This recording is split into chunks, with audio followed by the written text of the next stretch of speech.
E buonasera, nuovo appuntamento sui canali di WeSport e di Sicilian Goalkeepers, perché abbiamo un importantissimo secondo appuntamento con il programma, il format One vs One, che è dedicato esclusivamente ai portieri. Buonasera da Antonio Carrone di WeSport, buonasera da tutta la nostra redazione, ovviamente buonasera a chi oggi è quasi un co-padrone di casa, ovvero iniziamo a presentare Graziano Cicciari, ideatore di Sicilian Goalkeepers School. Ciao mister Cicciari, come stai? Buonasera a tutti, sto bene e ben trovati, ben Oggi, ritrovati.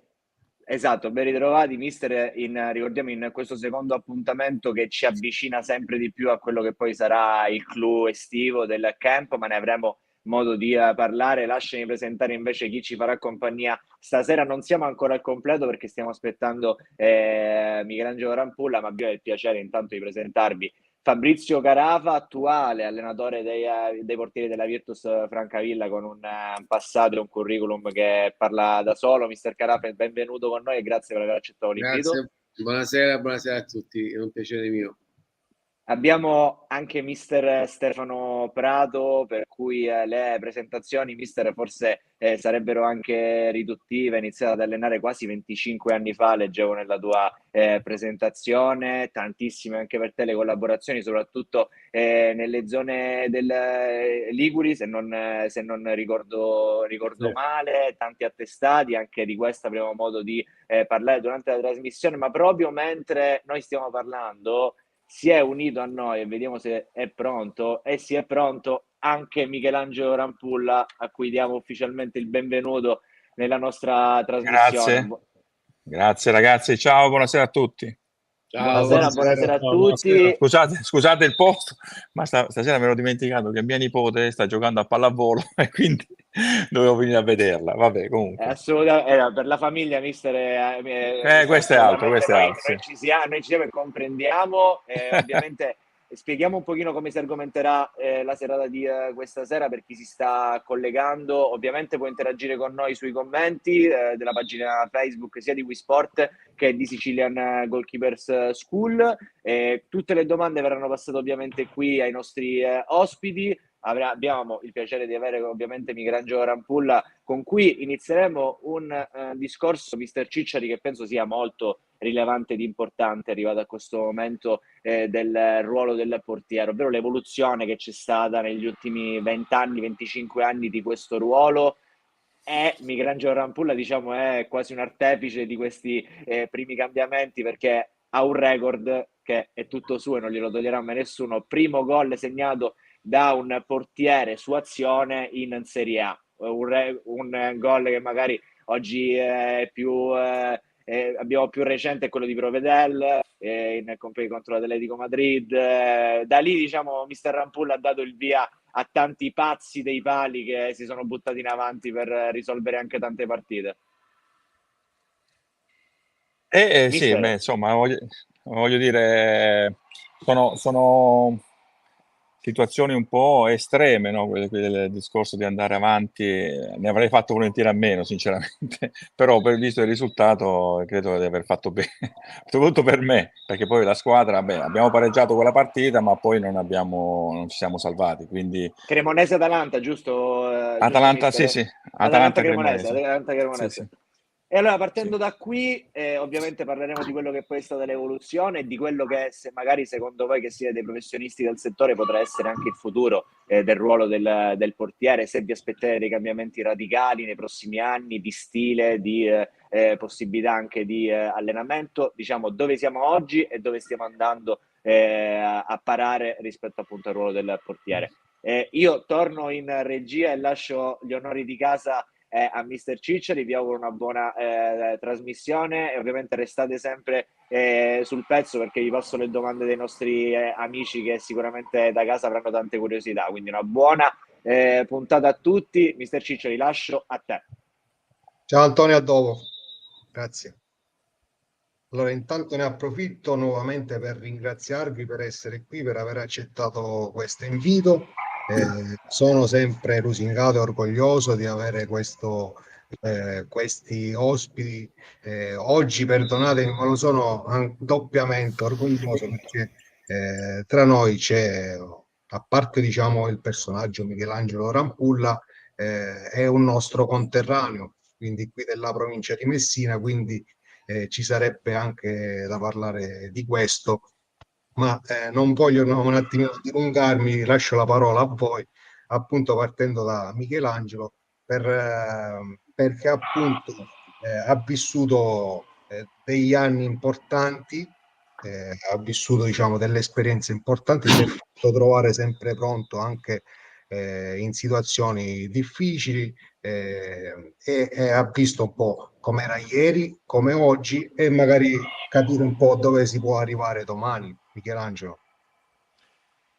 Ma guarda, io posso parlare un po' del mio passato e anche del futuro, cioè nel senso del futuro, del presente più che altro, di quello che stiamo vedendo, dell'evoluzione, come avevate detto voi, del ruolo che pian piano sta migliorando.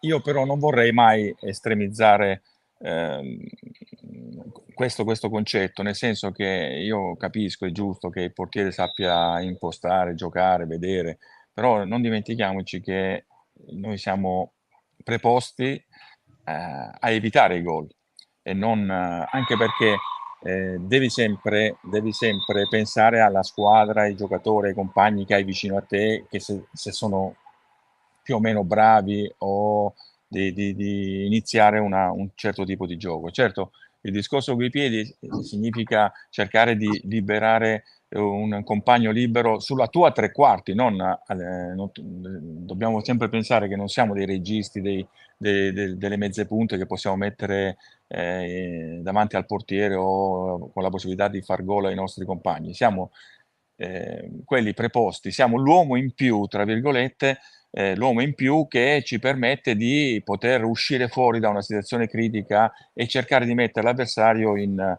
inferiorità numerica. Questo sì, per questo io sono d'accordo, non comunque estremizzare il ruolo, per cui la cosa principale è quello che purtroppo io non vedo ultimamente, è la qualità tecnica, puramente tecnica del portiere, della parata, no?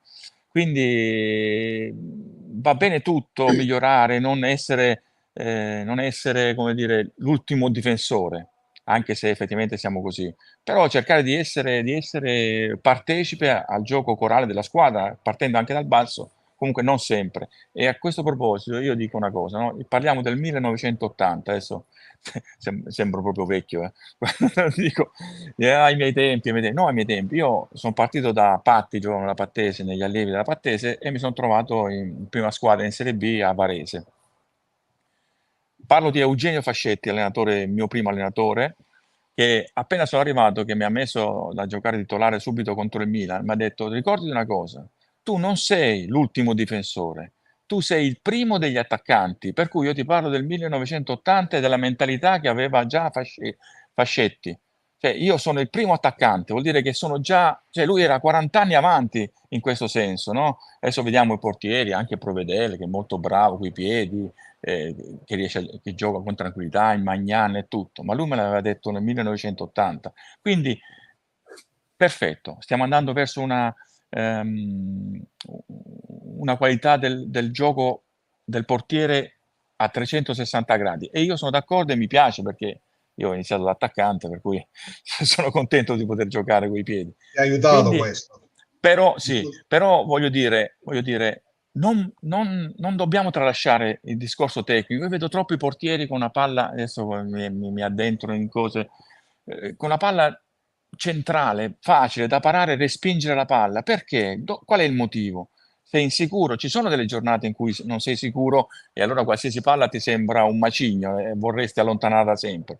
Ma la palla centrale, anche ieri, con Meret, non voglio fare nomi, no, perché c'è la partita di Meret, ho visto altri portieri, anche il portiere del Barcellona, con palle centrali che respingono. Io questo non capisco. Io credo che va bene il gioco con i piedi, va bene certi tipi di allenamento, però non tralasciare la tecnica del La portiere, tecnica. che è una delle sette gesti tecnici che servono per giocare a pallone. Parata del portiere, non respinta del portiere. Oh, mi sono dilungato un po' troppo, eh. Vabbè, dico, ci sarebbe da parlare tanto su questo, ma tu parli proprio di atteggiamento, di mentalità. Quando Fascetti ti diceva sei il primo attaccante, già la mentalità con la palla in mano, in fase di possesso, sono il primo Sì, attaccante. perché e poi un altro, poi ho avuto la fortuna di avere il primo allenatore di Viareggio e l'ultimo è di Viareggio. Per cui anche Marcello Lippi, che credo che sia forse non l'ultimo arrivato, voglio dire, è la qualità degli attaccanti che determina il gioco, non la qualità dei difensori. I difensori devono difendere. Per cui se io gioco a 110 metri dalla porta avversaria, difficilmente farò gol. Quindi gli attaccanti determinano la giocata dei centrocampisti e dei difensori. Quindi se io ho degli attaccanti buoni, io la prima cosa che mi diceva a me, la prima cosa che devi vedere è dove è l'attaccante. Fai un'uscita al limite dell'area, con le mani guarda dove è l'attaccante. E credo sia importante questo, capito? Per il tipo di mentalità che devi dare alla squadra. La mentalità della squadra è quella il gioco del calcio è andare a far gol, non tenere la palla 80 minuti nella metà campo tua. Mi piacerebbe sentire il parere di Mister Carafa e Mister Prato su No, questo. poi non parlo più. No, vabbè. Dico, sono curioso di sapere qual è il parere sull'estremizzazione del ruolo del portiere su questo aspetto qui che diceva Michelangelo. Guarda, io sono d'accordo, è difficile non essere d'accordo anzi è facile essere d'accordo con Michelangelo, però anch'io la penso allo stesso modo. Poi negli ultimi anni, ovviamente, negli ultimi tempi, il ruolo del portiere forse è il ruolo che è cambiato maggior parte, no? Cioè, dico un'eresia questa cosa qua, perché comunque ogni anno mettono regole nuove, adesso anche sul rigore, quindi è cambiato molto e di conseguenza ci siamo anche evoluti a tutto, è cambiato anche il nostro tipo di lavoro, l'approccio che noi diamo ai nostri portieri, perché prima si lavorava in una certa maniera, adesso devi lavorare un po' a 360 gradi, insomma. Adesso spesso io ho visto fare anche il riscaldamento tecnico pre-partita con i portieri che mettono a fare il torello, si mettono fuori per giocare con i piedi, per iniziare a prendere sensibilità, insomma, quindi è cambiato moltissimo e spesso purtroppo vedo nel settore giovanile, qui si apre veramente una cosa enorme, non viene curata la tecnica. A me piace molto curare la tecnica. Il discorso della presa, io mi incavolo molto anche con i miei portieri, sia in prima squadra ma anche nel settore giovanile, che vanno sempre a respingere perché è il modo più facile per fare la parata. Invece io cerco sempre di invitare il portiere a tenere la palla, non a respingerla. E la presa e il gesto tecnico che sembra più facile, però poi per un portiere può diventare molto molto molto più difficile. Quindi la cosa che dice Michelangelo è purtroppo stiamo andando incontro anche perché ad un discorso un pochettino diverso, perché molti allenatori vogliono più i portieri che siano con la squadra anziché che vengano, gli danno 10-15 minuti all'allenatore dei portieri, in 10-15 minuti cosa puoi fare? Cosa puoi insegnare? Cosa puoi curare? Puoi curare, che ne so, oggi curo un gesto tecnico, ma in 10 minuti non puoi fare nulla. Ci vuole anche un po' di tempo in più per curare determinati movimenti dei portieri, da curare la tecnica. C'era un post che avevo messo tempo fa di un tuo collega, di Angelo Peruzzi, che diceva che adesso molti allenatori studiano, cioè copiano da YouTube e non curano la tecnica. Questo era un post che ho pubblicato tempo fa anche io sui social, perché sono proprio d'accordo su questa tesi. La tecnica è alla base del portiere. Non puoi andare lì, come diceva Michelangelo, a respingere una palla centrale quando poi tranquillamente la puoi bloccare. Poi col discorso con i piedi, lì siamo anche migliorati, però anche lì si sta estremizzando troppo. Quante volte purtroppo vediamo delle cavolate perché vogliono per forza fare sul giro palla da dietro, oppure il portiere cerca di fare lo smarcamento e poi prendiamo brutte figure. Stefano che dice? No, guarda, sono sulla stessa linea. Cioè, sono d'accordo con quello che diceva prima Michelangelo, come sono d'accordo con Fabrizio. Io credo che, come in tutte le cose, ci debba essere soprattutto equilibrio nel proporre, nelle scelte, per quello che è il lavoro, per quelle che sono le richieste del campo. Quindi agire sempre con equilibrio, trasmettere equilibrio, anche per quello che è poi la prestazione del portiere. Io penso che si debba partire innanzitutto dal capire il perché, a volte, se penso che prima parlavamo anche di ragazzini, di giovani, no? Del perché un ragazzo fa il portiere, un bambino vuole fare il portiere. Perché tendenzialmente il portiere si vede come il difensore della porta. Quindi uno dei prerequisiti fondamentali affinché un bambino possa fare il portiere è il contatto con il terreno. Quindi se è predisposto al contatto con il terreno vuol dire che vuole fare il portiere. E lui nella sua immaginazione di portiere non si vede come il play della squadra che imposta il gioco, si vede più come il difensore della porta. Quindi già si deve partire da questi presupposti dei motivi per cui si fa il portiere. È chiaro che poi crescendo il gioco richiede determinate competenze, ok? Tra cui appunto quello del saper giocare a livello podalico, soprattutto saper riconoscere il gioco e saper fare le scelte giuste. Ma qui si parla di un percorso di anni che secondo me non deve essere estremizzato, soprattutto, e secondo me bisogna avere anche la fortuna di trovare gli allenatori giusti. Parlo di allenatori di squadra perché spesso e volentieri si imbatte in allenatori che estremizzano molto il discorso dell'impostazione dal basso, e spesso e volentieri ragazzi che magari hanno poca abilità o comunque devono ancora lavorare tanto per poter affinare determinate abilità a livello podalico trovano difficoltà, e spesso e volentieri poi vengono etichettati e rischiano anche di interrompere magari un percorso perché magari non sanno giocare coi piedi. Purtroppo al giorno d'oggi, io lavorando soprattutto nei dilettanti, spesso e volentieri, ma penso che sia anche nei professionisti, spesso e volentieri si sceglie un portiere come prima cosa struttura fisica e come gioca coi piedi. Cioè del discorso delle abilità tecniche di base, quindi specifiche del portiere, non se ne parla praticamente mai. E di conseguenza poi cosa succede? Che poi quando hai magari ragazzi di 17-18 anni che possono arrivare anche da settori professionistici, spesso hanno delle lacune, anzi io ne ho trovati sempre con delle lacune a livello tecnico, quindi alle tecniche di base. Quindi devi anche impostare poi un discorso di formazione proprio di tecnica di base, con ragazzi che magari a 18 anni già dovrebbero avere già un livello, diciamo, non importante, ma comunque di un certo spessore. Quindi ti dico, il discorso del portiere, guarda, anche per dire a livello di linee guida UEFA, io queste cose ogni tanto vado a vedermi, no? Perché poi leggo anche un po' quello che dice Franz Hoek, che è un po', diciamo, il faro guida a livello europeo dell'UEFA, no?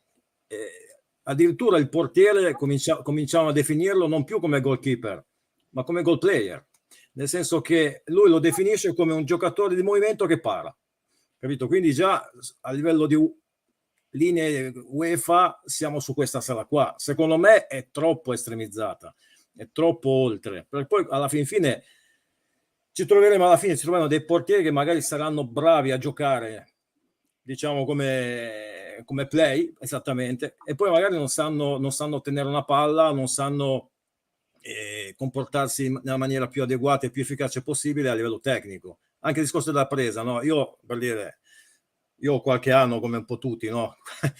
Io mi ricordo quando ero ragazzino, mi facevano lavorare tantissimo sulla presa. Io mi ricordo che mi facevano mettere i guanti di lana con il sapone e dovevo tenere la palla con i guanti di lana col sapone. Cioè, per dire, no? Che all'epoca c'era proprio la tendenza a dover tenere sempre il pallone, capito? Non c'era questa cosa che c'è al giorno d'oggi per levarsi delle responsabilità, mandare via la palla. Quindi ti dico, le cose sono molto cambiate negli anni, però io sono dell'idea che determinate modalità che si avevano un tempo dovrebbero essere mantenute. Adesso io, per dire, a volte, dico, soprattutto ultimamente, a volte faccio fatica a trovare allenatori che abbiano un'idea ben chiara, soprattutto quando mi confronto, di come si insegna la tecnica del portiere. cioè sono tutti più orientati ormai a capire come far lavorare il portiere come giocatore di movimento, che non come difensore della porta. E spesso, soprattutto in questi ultimi tempi, si trovano allenatori che non hanno le idee ben chiare anche come si possa fare un percorso per insegnare la tecnica di base. Quindi che ci sono le varie gestualità tecniche, quindi partiamo dalla presa, partiamo dal tuffo, dalla deviazione e quant'altro, l'uscita alta, per dire, no? Quindi diciamo che bisogna avere equilibrio, un portiere bisogna formarlo nel calcio di oggi, con le richieste che il calcio di oggi ha, però con un equilibrio che dobbiamo tenere presente, che sì, il portiere deve essere un giocatore aggiunto nella costruzione del gioco, deve saper leggere il gioco, deve saper interpretare in maniera adeguata il gioco, però al tempo stesso il portiere è anche il difensore della porta e in questo senso deve essere anche formato. Spesso poi mi fermo che poi io anch'io parlo troppo, però per dire, spesso e volentieri capita quando si lavora con gli allenatori, no, che il portiere fa una parata e gli si dice bravo, ok? Spesso e volentieri in determinati frangenti, quando l'allenatore dice bravo al portiere, noi allenatori e portieri spesso troviamo degli errori, capito? E sono proprio quei dettagli che bisognerebbe poi lavorare, far capire al portiere che anche se ha interrotto in maniera positiva l'azione offensiva della squadra avversaria, però ha fatto comunque nella fase di preparazione qualche errore, ed è lì che bisogna lavorare. E purtroppo oggi spesso si hanno difficoltà per lavorare queste cose, perché non ti danno il tempo. Ci si focalizza troppo su quello che è il portiere di movimento e non il portiere difensore della porta. E questo è un po' il punto. Che magari non danno tanto importanza alla nostra figura, a volte. Spesso veniamo visti come figura molto marginale, quindi è difficile. Io volevo sapere cosa è scattato in Michelangelo a fargli cambiare ruolo da attaccante a portiere. Cosa è scattato quella volta? No, non è scattato niente. Ma quella volta lì sul gol, dici? No, quando è deciso di No, cambiare in generale, ruolo. no, ma io, sai, vengo da un paesino piccolino, giocavamo sempre a calcio, in porta non ci voleva stare nessuno, no? In piazza, in qualsiasi spiazzo libero, si giocava sempre a calcio, c'era solo quello. Quindi io giocavo solo all'attacco, mi piaceva molto. Poi mi ha fatto decidere mio padre. Per fortuna, voglio dire, alla fine, perché dopo perché lui piacevano molto i portieri e anche lui aveva fatto a livello di ragazzo, aveva giocato un po' nel dilettanti così, e gli piacevano i portieri. Zoff, ti senti 24, mi ha riempito la testa di portieri e mi ha detto tu devi giocare in porta e devi giocare in porta, va bene, e allora mi sono messo in porta, per fortuna, voglio dire, alla fine. Mister Carafa, secondo te, ti faccio questa domanda, quanto è importante avere alle spalle un club importante per poter sviluppare serenamente il tuo lavoro? È importantissimo, soprattutto se parliamo di settore giovanile, dove una società, un club che crede in te, nella tua figura e ti dà spazio per poter lavorare. Io quello che dicevo prima, no, cioè, il nostro ruolo a volte è anche bistrattato, ma anche perché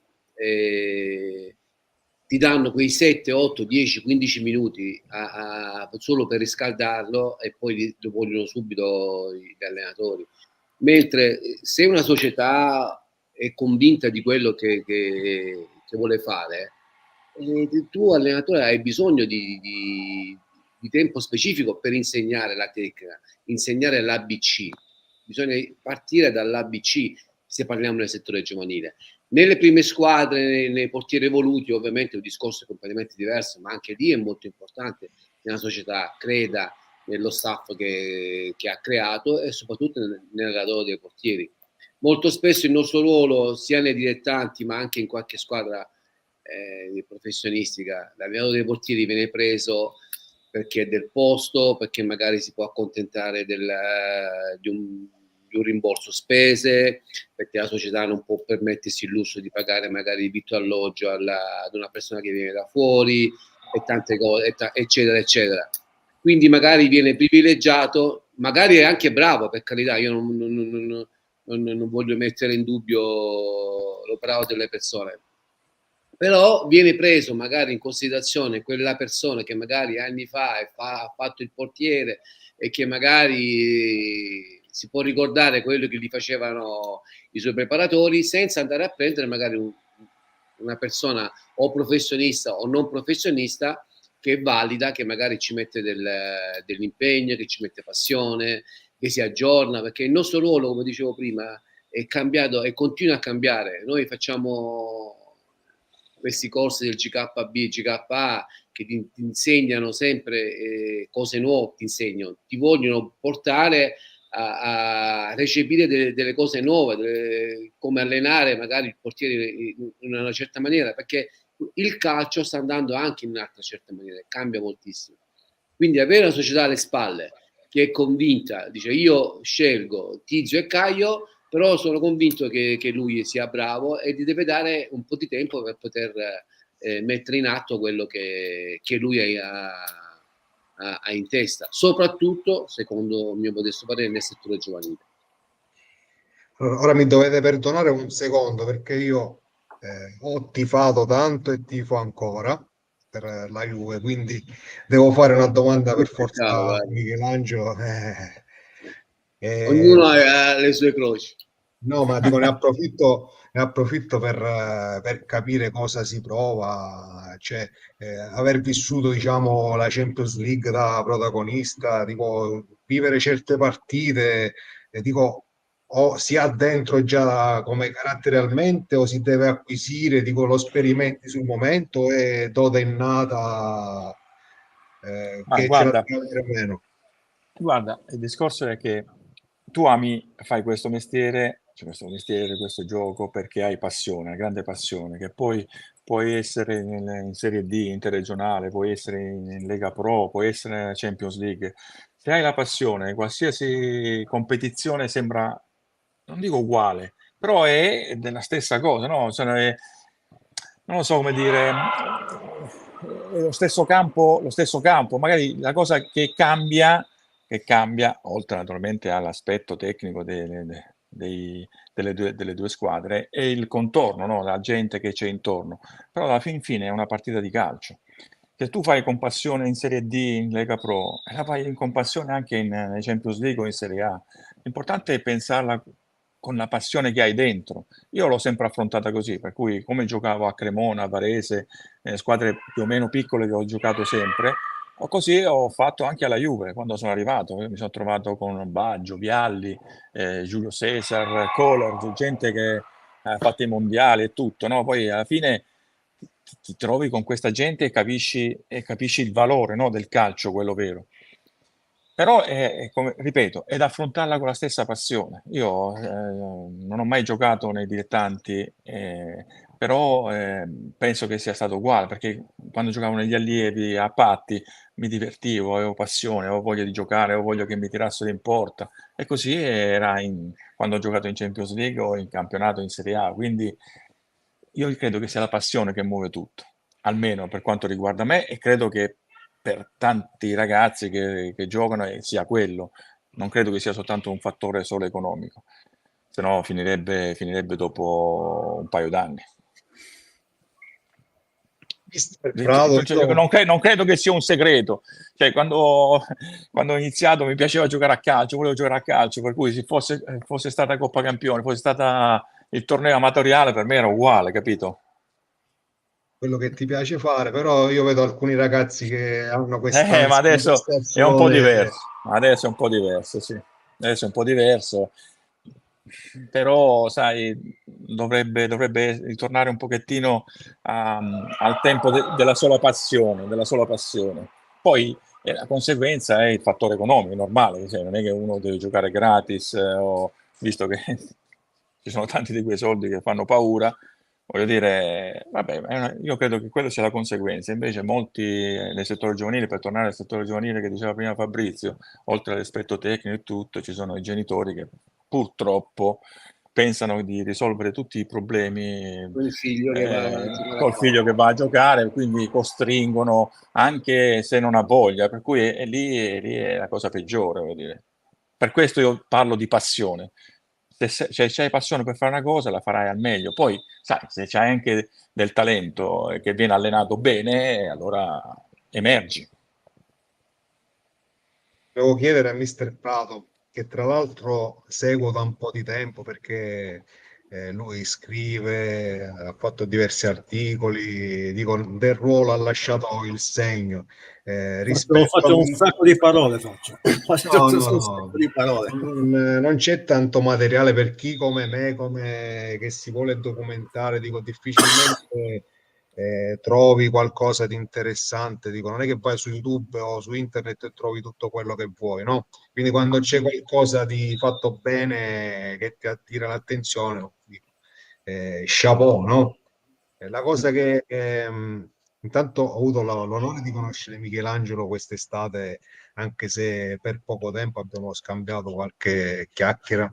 Mi Ci ha siamo fatto mangiati la granita. esatto, esatto. E Tappatissimo, Stefano è un grande intenditore di granita, Stefano Prato. Vabbè, qui siamo ad alti livelli. Granita, ogni Quando volta che vado in Sicilia, dalla io colazione fino al dopo cena, è una granita unica. anch'io quando vado in Sicilia è una buffata di granite.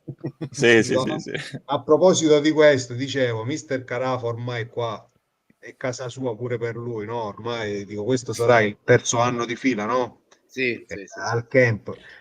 Mister Prato l'ho visto a Santa Croce, dico, l'ho seguito, dico, però di fatto ci stiamo conoscendo adesso. La cosa che ti volevo chiedere, io prima con Mister Carafa abbiamo parlato di società, però dico, il rapporto che si instaura con l'allenatore, il feeling che ci deve essere, dico, e quant'altro, dico, dalla tua esperienza, cosa ci dici di questo? Ma diciamo che dobbiamo parlare di rapporto sì con l'allenatore, ma anche con lo staff tecnico, in Lo realtà. staff, certo, dico, Staff, intendevo tutto lo eh, staff, ovviamente. il rapporto chiaramente deve essere innanzitutto sulla base di rispetto dei ruoli, ok? Quindi si deve partire dal presupposto che ognuno, per quelle che sono le proprie competenze, rappresenta una risorsa importante per il raggiungimento di un obiettivo comune. Ok, quindi si deve partire soprattutto da queste basi qua. Poi chiaramente ci deve essere anche la possibilità da parte dall'allenatore, che è il responsabile tecnico dello staff, di dare i tempi e gli spazi adeguati per poter lavorare. Ok, quindi adesso noi, per dire, come allenatore del portiere, dobbiamo comunque avere la possibilità, in condivisione con quelli che sono gli obiettivi che vuole raggiungere con il lavoro settimanale l'allenatore, poter disporre degli spazi adeguati e dei tempi adeguati per poter lavorare poi sulle nostre cose, su quello che è poi il lavoro del portiere nello specifico. È chiaro che spesso questo non succede. Okay? Per esperienza personale, io ho pochissimi casi in cui veramente ho avuto la possibilità di lavorare come volessi, perché poi alla fine l'allenatore, diciamo, tende sempre un po' a imporre quelli che sono i suoi obiettivi, che poi sono anche i nostri, non è che non sono i nostri, però diciamo, perché soprattutto quando magari le cose non vanno tanto bene, si focalizza tanto su quello che è il suo lavoro, ok? A livello di organizzazione tattica, intendo. E quindi spesso e volentieri tende magari a toglierci dello spazio, a toglierci dei tempi che per noi sono vitali, ok? Ti dico, sono sempre dei rapporti un po' così. A volte si ha anche la fortuna. Io ho avuto anche la fortuna di trovare degli allenatori che mi davano tanto spazio e soprattutto mi permettevano anche di entrare in quello che era poi l'organizzazione del lavoro quotidiano e poi sulla settimana. Ho trovato anche allenatori con cui invece era molto difficile. Era molto difficile. Qualche volta anche si può anche arrivare allo scontro, e mi è successo anche questo. Però ti dico, poi alla fin fine bisogna cercare un attimo di dare un colpo alla botte, un colpo al cerchio, cercare di mantenere comunque una linea per cercare poi alla fin fine di trovare le soluzioni adeguate per poter lavorare. È chiaro che quando ci sono difficoltà nel rapporto, diciamo, con l'allenatore, questa difficoltà non deve essere trasmessa ai ragazzi, ok?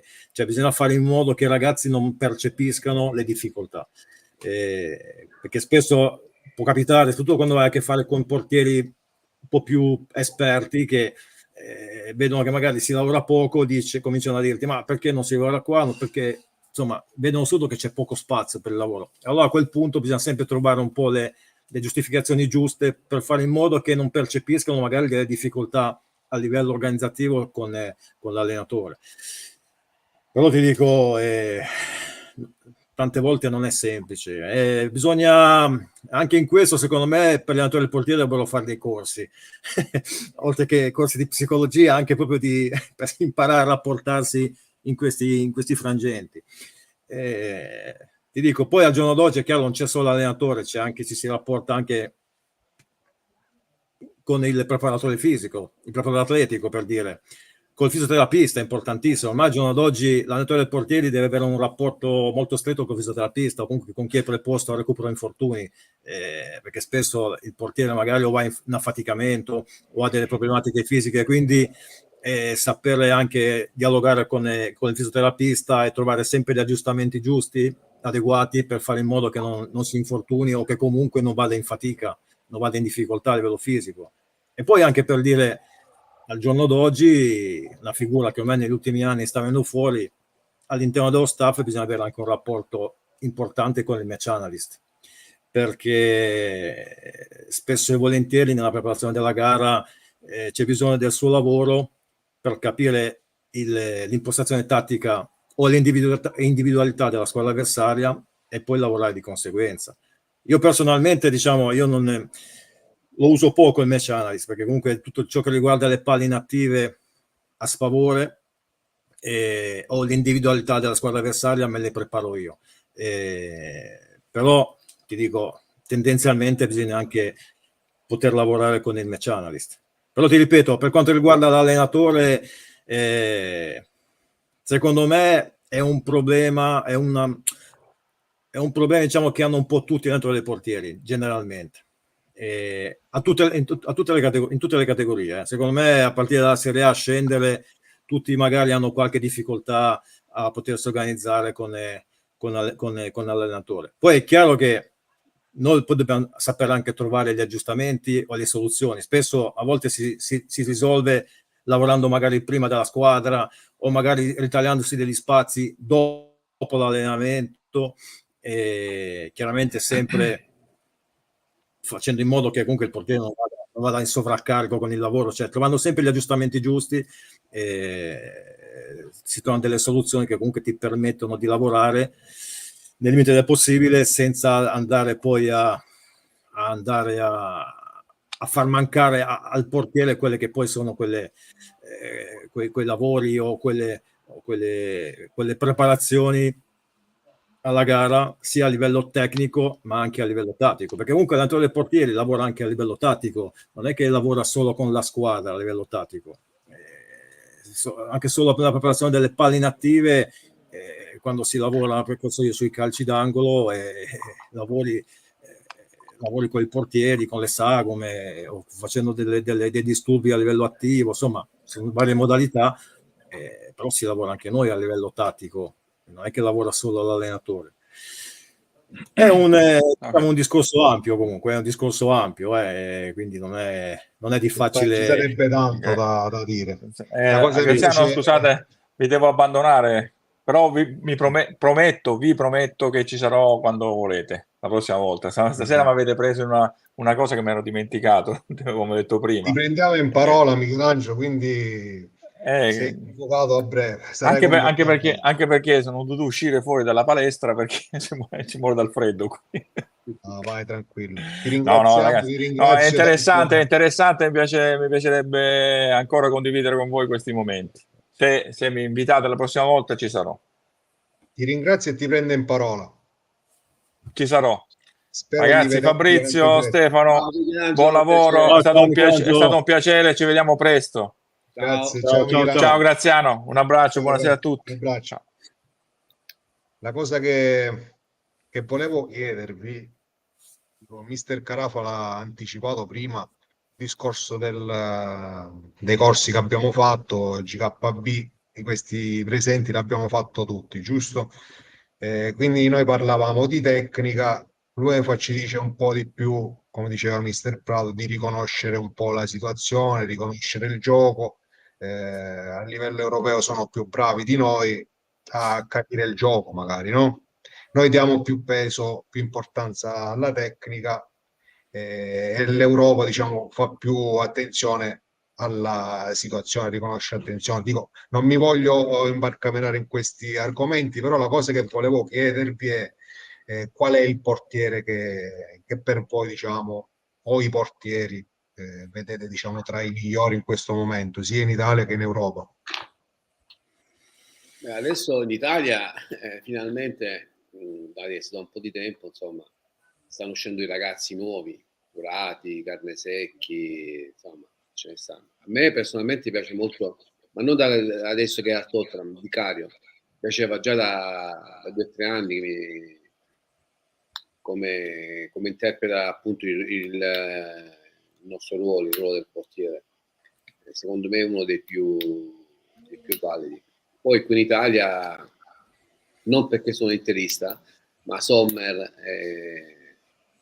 è un portiere che purtroppo l'abbiamo imparato a conoscere a nostre spese quando ha fatto quei rigori e non ci ha fatto andare ai mondiali. Però Sommer, ecco, è uno di quei portieri che sta interpreta il ruolo moderno, tra virgolette, che non è un portiere estremamente alto,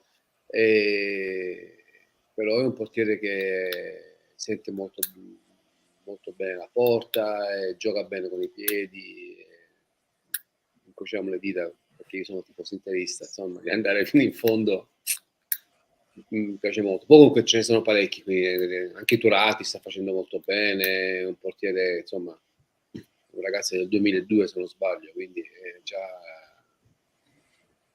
ci sono. Mister Prato, che dici?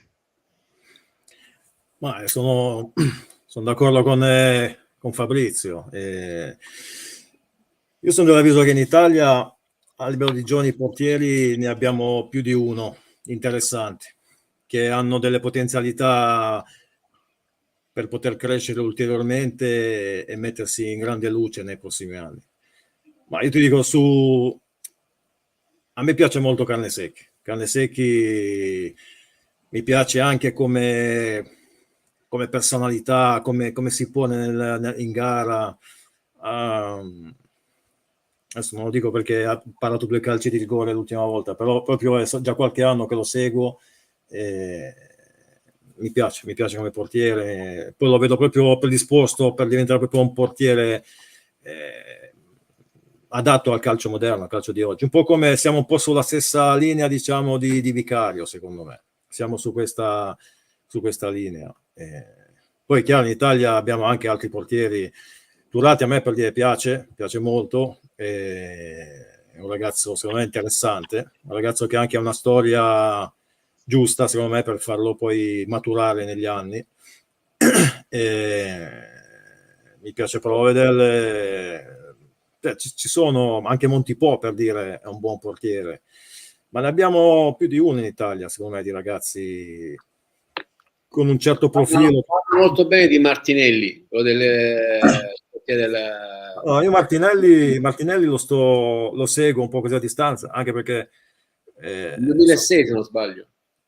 È un 2006, sì, gioca in primavera, sono già 2 anni che gioca in primavera a Firenze. Da casa ci hanno fatto i complimenti prima in sovraimpressione per Scardigno 2006. Maurizio ci ha fatto i complimenti, questo portiere messinese 2006.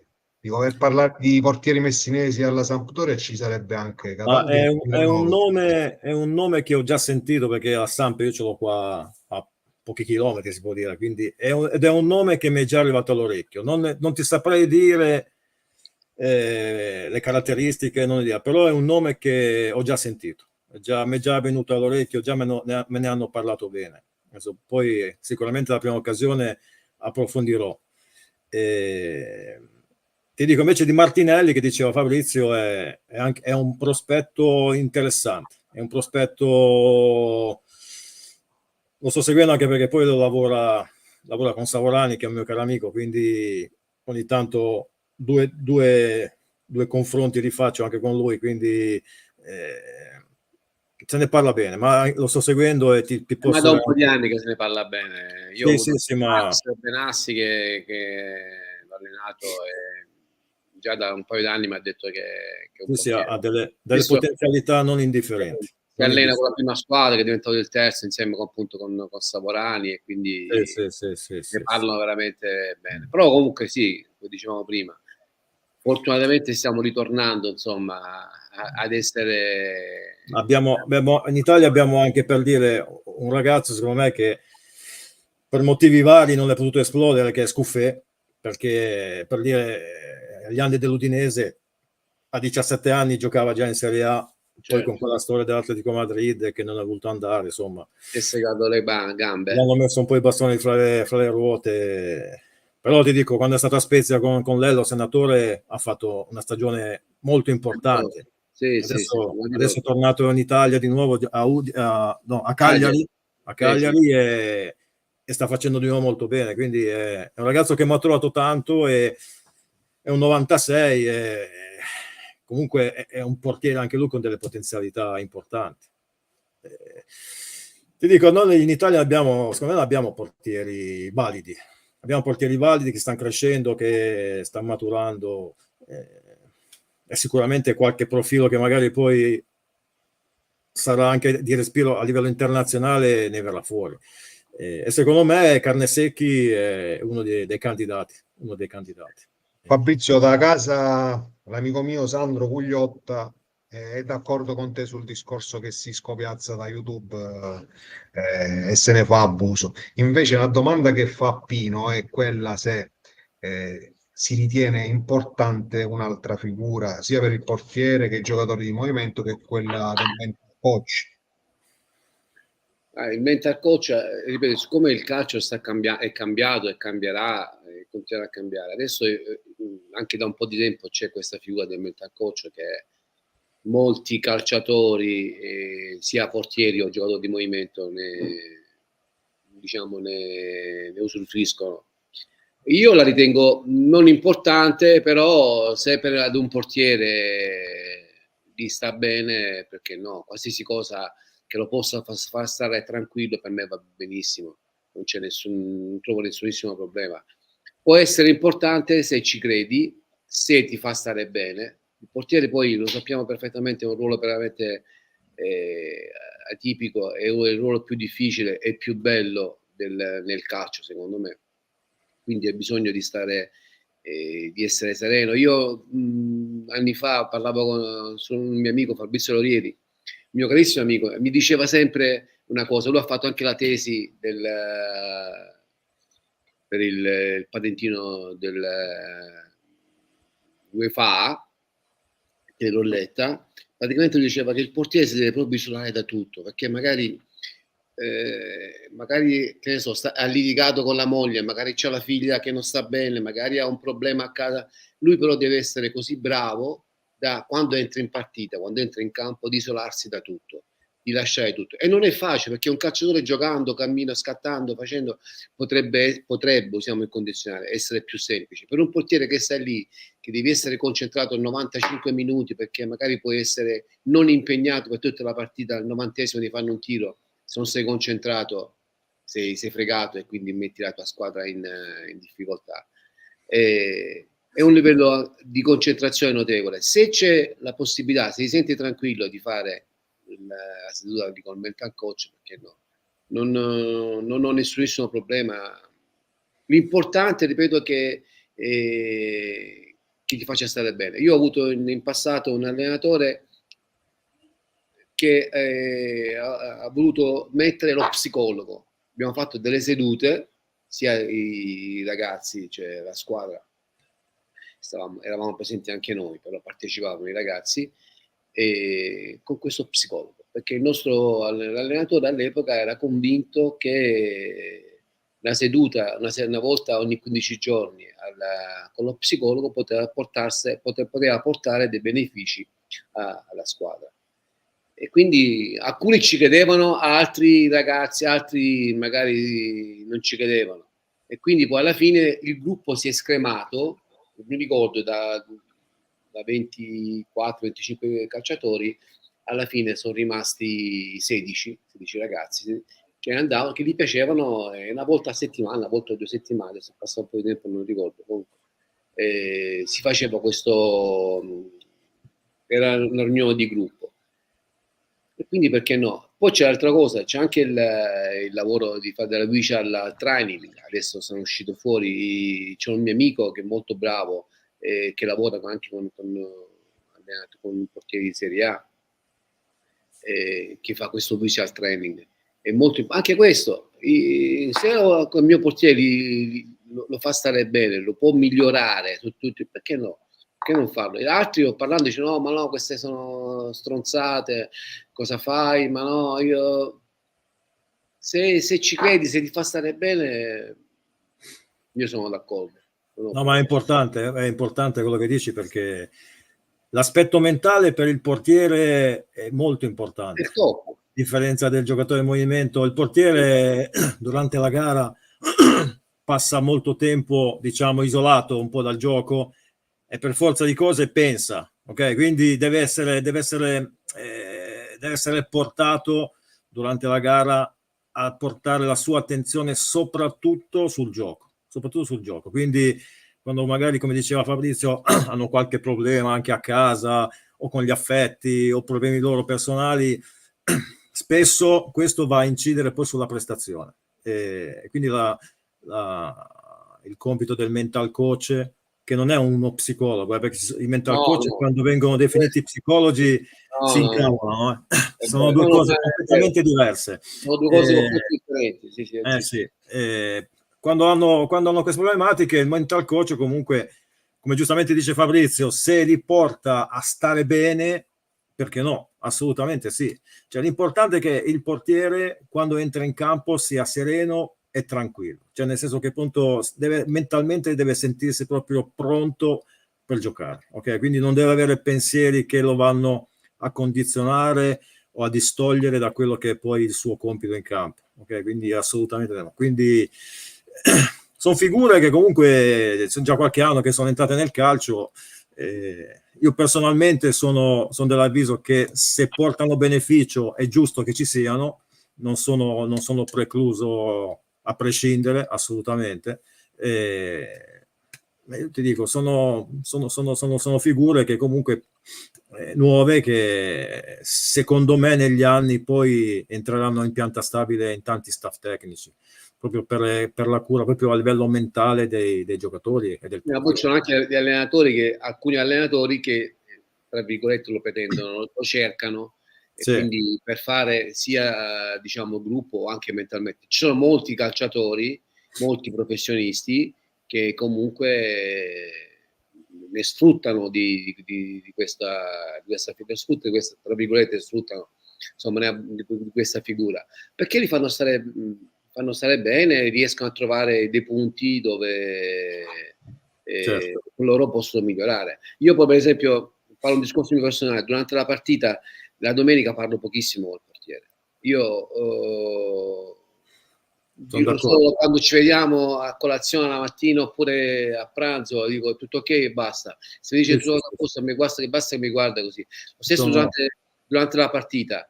Tra il primo e il secondo tempo gli vado a dare la mano, non gli dico nulla se non c'è qualche cosa di particolare, perché lui sa che se ha bisogno di qualcosa mi viene lui a chiedere, né io vado a dire cosa hai fatto lì, vado con lui, me ne vado nello spogliatoio insieme a lui, non gli dico assolutamente nulla se non è lui a chiedermi, a meno che, ripeto, non c'è qualcosa di eclatante, allora sì, però ecco, cerco di starlo tranquillo, che la partita è una cosa loro, noi non c'entriamo più nulla.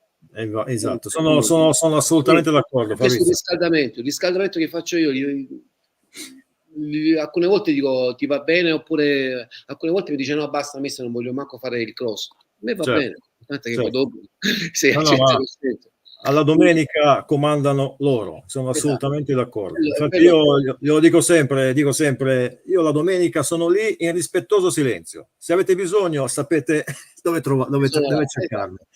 Per il Questo. resto fate voi, non c'è nessun problema. Tanto quello che si deve fare lo si fa durante la settimana. Alla domenica ormai quello che è fatto, quindi non c'è bisogno che noi stiamo lì ancora a caricare mentalmente o a stare a caricare ancora fai qua, fai là, mi raccomando, cioè quello che devono fare ormai lo sanno, quindi è giusto che poi la gestiscano a modo loro, la gara, e se hanno bisogno... Anche perché il discorso che facevo prima, ognuno è un uomo, quindi anche problemi, tra virgolette problemi, anche fattori extra calcistici, quindi deve stare quanto più sereno possibile, pensare solo allo scopo, alla partita e basta. Certo.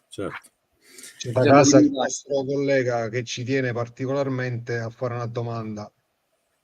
È una domanda che ovviamente la può capire chi è stato già ai camp o chi lo sarà nei prossimi camp, e dice questo: un bravo allenatore dei portieri può essere un ottimo navigante? Firmato Emiliano. Non so chi sia tale Emiliano, però ho già capito cosa intende. Io no. Mi sa di sì, invece. Diventerà famosa questa. Guarda, Già un po' lo è. Io se solo penso dico questa verità, siamo tra di noi, ogni tanto mi capita di pensare a quella giornata e mi metto a ridere. Le gente che sto in macchina da solo come un cretino, che rido come un pazzo, mi guarda e dice: "Oh, stai scemo", cazzo ride da solo in macchina, e grido perché ho in mente il viso di quella persona che ha scritto questo post, e quindi, però, come ho detto un tempo fa, era un'esperienza che bisognava fare. Siccome era troppo poco andare lì, ho detto: ma perché andiamo là? Andiamo dall'altra parte. E ci siamo trovati nel nulla. Quella persona lì per la quinta volta su 5 ci sarà anche quest'anno. Okay. È un peccato che lui ci sia, perché non lo so. Dico solo questo e poi chiudiamo, perché probabilmente se qualcuno sta ascoltando non sa di cosa stiamo parlando. Stavamo nel mezzo del mare Adriatico, non so che cos'era, forse eravamo proprio nell'Oceano Atlantico, non lo so. E questa signora, che era il proprietario dello scafo, chiama questo all'indiano, dice: ma dove state così? E quello passa, io stavo guidando, e quello passa: "Oh, aspetti, ti passo il pilota". Il pilota dice: "Ma dove state?" Dove stiamo? Che ne so, qui c'è un'isola. Vabbè, comunque dico, per chi è a casa che non sta percependo, diciamo, qual è la discussione, dico, se ha partecipato ai camp in Sicilia o parteciperà, riconoscerà sicuramente il personaggio, che è Emiliano. A proposito di questo, vi anticipo che ce ne saranno delle belle anche quest'anno. Spero prima possibile che sia dei nostri anche mister Stefano Prato qui, perché dico, in queste occasioni è stato modo per i ragazzi per socializzare, apprendere da voi professionisti anche una frase, una parola detta, dico, ma è stato anche per noi tecnici un modo di sì, confrontarci e tutto, però è stato bello stare insieme. Non so se potete confermarlo voi, dico, alla fine abbiamo fatto squadra pure noi e tutto quanto, per la buona riuscita di tutto, dico, questo è fondamentale, no? E come vi anticipavo, dico, vi sto portando la casa dello staff e dei portieri, vi anticipo solo questo e poi non voglio dire niente. Sarà proprio sul mare, quindi l'occasione per chiedere... La barca c'è? E appunto, dico, l'occasione dico, sarà ghiotta per partire subito. Io ho colpato il Siete lì. berretto. Il capitano sono io. Capitano sei tu. Ho colpato il berretto e le 3 fasce. Però io mi fido se c'è con voi Daniele, perché se non c'è Daniele mi preoccupo, che non ritornate più voi. No, tranquillo, io e Emiliano ormai siamo una coppia indissolubile. Lui indica la direzione e io lo porto. Emiliano c'è di là e io vado di là. Ogni tanto faccio zig zag, però sempre di là. Va bene. Comunque ne approfittiamo per invitare quanto più gente possibile chi vuol venire al camp. Che dall'1 al 5 luglio avete l'opportunità di rivedere questi ed altri personaggi e tante belle sorprese che ci per saranno. Stefano devo dirti una cosa: se dovesse venire Stefano, chiedi il supplemento del granita. Supplemento granita È una cosa, è il bagno la mattina alle 6. Il bagno al mattino alle 6 di mattina. Prenderò nota, dai. Una volta l'ho fatto pure io e ti devo dire che è una cosa bellissima. Io vi saluterei, vi ringrazio della vostra disponibilità, di avere messo a disposizione di chi ci ha seguito, la vostra professionalità, le vostre esperienze. Saluto voi, ringrazio come ho fatto prima Michelangelo e spero di rivedervi presto. Ok, è stato un piacere, quindi non c'è nessun problema. Quando c'è possibilità sono a disposizione. L'importante è che non mi metti con Emiliano, sempre di stare abbastanza. Ma separati non potete stare. Non mi metti con Emiliano perché non è possibile. E invito tutti a venire, vi aspetto al camp dal 1 al 5 luglio. Ci saranno anche gli amici di Wii Sport che approfitto per ringraziare perché sono preziosi come sempre. Una buona serata a tutti, una buona serata a Stefano e Fabrizio. Grazie di tutto. Ciao, Stefano. Grazie. Ciao a tutti, grazie. Ciao.